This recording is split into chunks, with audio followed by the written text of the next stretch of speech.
இப்போல்லாம் பாப்பா ஸ்கூல்லேருந்து வந்தோடனே வேலையே காஃபி போட்டு கொடுக்கறது தான். ஃப்ரெஷ்ஷப் ஆக்கி விட்டுட்டு இப்போ காஃபி போட்டு கொடுத்துட்டோன்னா பாப்பா படிக்க உட்காந்துருவாங்க. பாப்பா ஸ்கூலில் மிட் டர்ம் எக்ஸாம் ஸ்டார்ட் பண்ணதுனால நாளைக்கு மேக்ஸ் எக்ஸாம், அதுக்கு தான் ரிவிஷன் பண்ணிகிட்டு இருக்காங்க.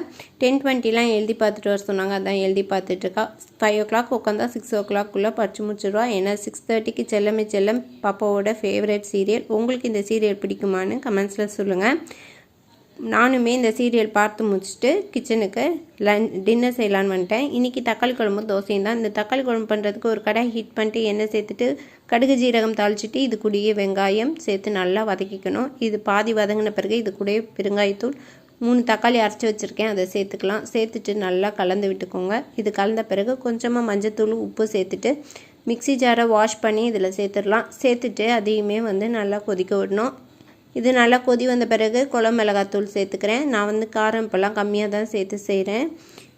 சேர்த்துட்டு இதுவுமே ஒரு கொதி வந்த பிறகு குழம்புக்கு ஒரு 1/2 டம்ளருக்கு தண்ணி சேர்த்துட்டு நல்லா கொதிக்க விடணும். இந்த குழம்புல பார்த்திங்கன்னா மசாலாவோட பச்சை வாசனையும் போகணும், குழம்பு கொஞ்சம் திக்காகணும். இந்த ஸ்டேஜில் நல்லா குழம்பு திக்காயிடுச்சு.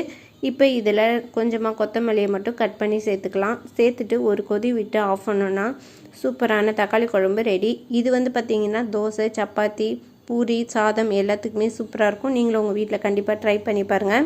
இந்த வேலையெல்லாம் முடிச்சுட்டு ஒரு 8:30க்கு மேலே பாப்பாவுக்கு தோசை ஊற்றி கொடுத்துட்டேன்னா அவள் சாப்பிட்டுட்டு தூங்க போயிடுவா. அப்போ தான் காலையில் எழுந்து ரிவிஷன் பண்ணி அனுப்புறதுக்கு கரெக்டாக இருக்கும்.